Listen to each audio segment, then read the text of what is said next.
Hey friends, if you wish to install and use the VLC media player on your Windows 11 computer, then please watch this video. Now the best way to download it is through the Microsoft Store, so open it through the system tray or search for it in the Windows search bar and open it.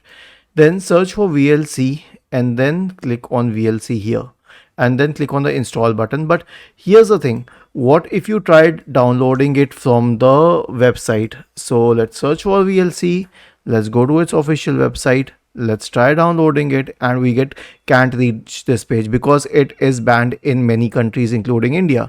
And if you try downloading it, you will not be able to download it.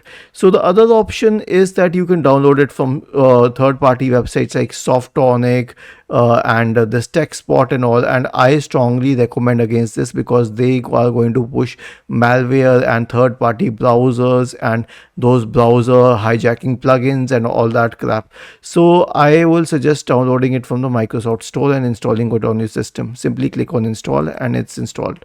Now let's see how to use it.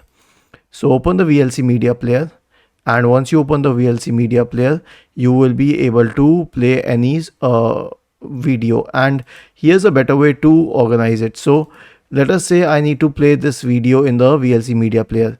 Simply right click on it, select open with, select choose another app, select the VLC media player and then click on always. Now I'll tell you what happens when you click on always. When you click on always, every file which is in that format, for example, if it's the MP4 format, then every file in the MP4 format will open in the VLC media player, not just this specific file. And if you want it for that specific file, click on just once, but I'll click on always. And then once I click on always, this video will play in the VLC media player.